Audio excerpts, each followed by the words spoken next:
Hey, it's Keith from Outlaw Speed Shop. This week on Wheel Swap Wednesday, just a quickie. It's a Studebaker pickup I'm doing for a friend of mine who sent me some cars and wants some stuff done, so it's a perfect opportunity to attack this real quick. As always, if you like what you see and you get any inspiration out of this, make sure you subscribe and ring the bell to get notified of all future videos.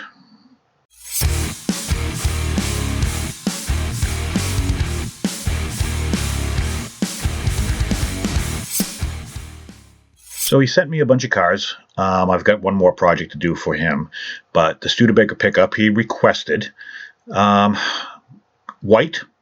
He sent me some tires, and he wanted the Outlaw Speed Shop logo on it. So I figured pretty simple. The one thing I don't like is this plastic molded bed. Has some sink marks in the plastic, and I tried to get rid of them the best I could, but I couldn't, so I ended up covering it later on with something else. So he sent me some wheels. You can see how the interior kind of encapsulates the wheels and holds them down. To take them out, pretty simple. Just pry. I lift up a little bit with my finger to raise it up just enough to get something underneath there, and they pop right out. I'm not overly concerned because I'm not saving them.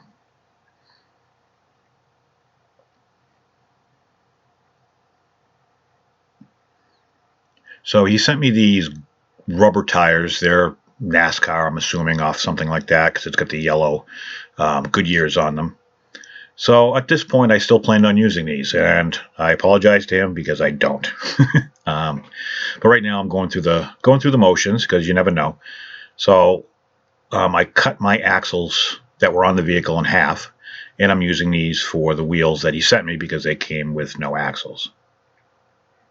And because I know I'm going to be using axle tubes anyways, I wasn't concerned about making my own or anything like that. I can just cut these in half, and it's already got the end on it, so it works out perfect. But again, I'm going through the motions because, you know, this, to me, everything about the wheels, and I know I do these Wheel Swap Wednesdays, and I usually take them too far, but it's all about the wheels.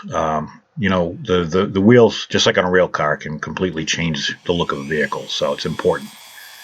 So because of the little tabs that are just part of the base itself, I'm going to grind away a little bit and start putting the wheels up against that to see how it's going to fit, see if they tuck inside the fender wells. Again, this is all for naught because I end up using a different set of wheels and tires that I had in my stash, which are right there. The backs are wider. The Goodyears that he sent are all the same size, and I kind of had a vision, and not a hallucinogenic vision, just a vision of what I thought this could look like. So I got them on there. The backs are wider than the fronts, but they're wide enough where they don't tuck in the way I'd like them to. And I didn't want to go for like a raked look like I normally do. I really wanted them tucked in so it could be low in the back. You know, the big thing with these, if you can kind of see there, I'm not really in front of the camera. It's got probably maybe 1/8 of an inch on each side that needs to go in and sit inside the fender wells, so, or the rear quarters. So I have to chop away. You can see right there. I had to really grind away a lot of the base in the back to get those, essentially back halving or tubbing it, to get them to fit inside. So once I do that, now my next phase is going to be using some 1/16 brass tubing. And there's not a lot of room to work with because I probably have maybe a 1/2 inch of total width to play with on the rear. So it takes a little bit of precision, which I'm not known for. I tend to just kind of go with it. And so what I'll do is I mark it off, and I always cut on the long side of the cut so it shows my mark. What that allows me to do is, because the thickness of the cutting wheel, sometimes you screw yourself and you'll end up cutting the tubing just a tad short. So I like to cut it just a tad long, and then I can grind it down to make it work, like I'm doing right here. Once I fit it in there, I realize that you want a little bit sticking out on each side so the wheels don't push in and rub up against I'm going to call it the frame. But this one, they were sticking out just a bit too far. So what's good is when you cut it long, you can always cut it shorter. I always use a pick to kind of open up the ends. And then I take my spare axle tubing that I use, which is like piano wire, and then I'll slide that into my brass tubing so I can cut my 2 grooves to be able to apply glue and seat my axles inside. So you grind until you see sparks. That way you know you don't cut too deep or you've not cut far enough. You see sparks, you've gone far enough. And at the same time, the axle tubing is cleaned out when you pull out the rod. So here I am again. I'm going to be cutting these rail rider axles, and I'm going to have to really trim them down because they were obviously too long to begin with. So, excuse me, I'm cutting it down to about maybe a 1/2 inch total. That includes what sticks through the wheel. So it's a little finicky on how you get it in there, and you don't want one axle to push out the other axle. So take your time on this. Don't just glue it in there and then realize your axles are too long, or you get one set in but you push the other one out and didn't realize it. So, and I say that because I have done it, and I've done it more than once.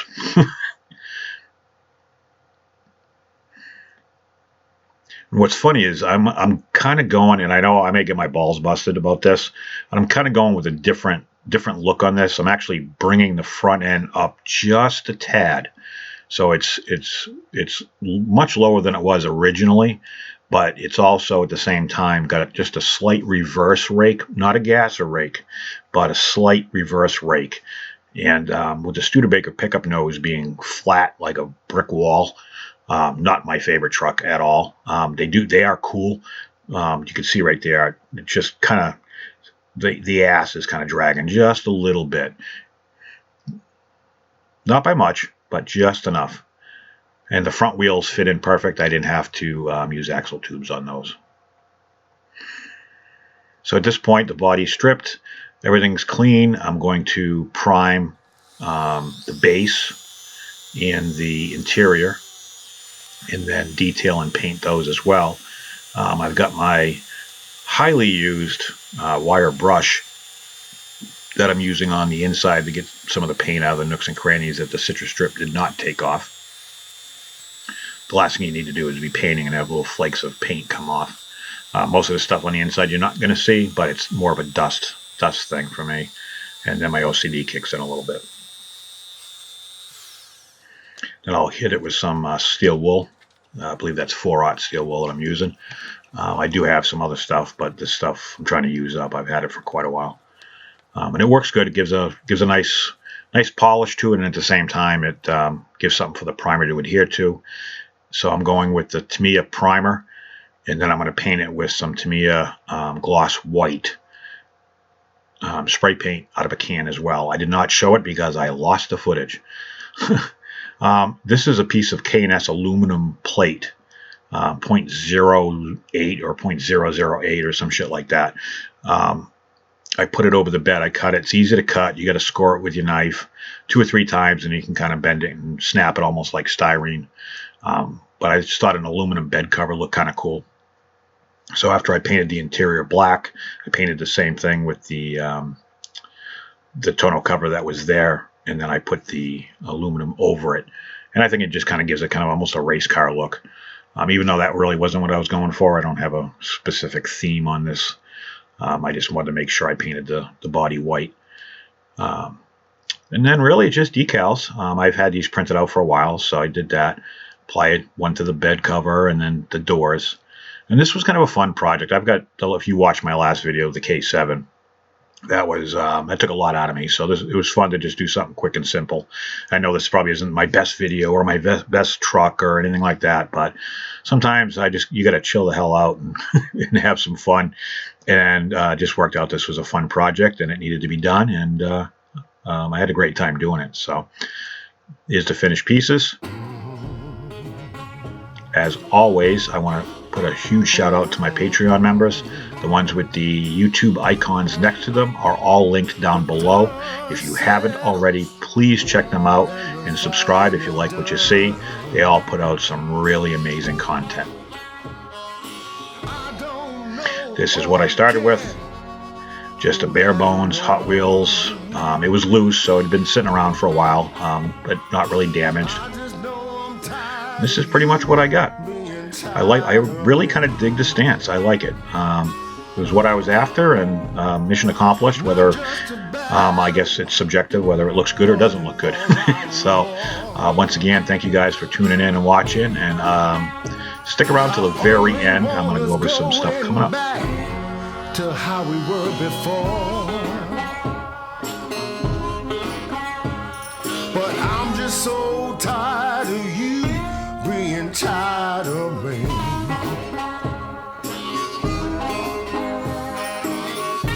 Oh, coming up, we have a Street Machine build-off that I'm going to do a late 60s and early 70s theme. It's what the build-off is. It's off the Diecast Hoodlums and Renegades group. That's off my Facebook page for Outlaw Speed Shop. I'm going to go with a 69 Charger, and I think it's going to look pretty.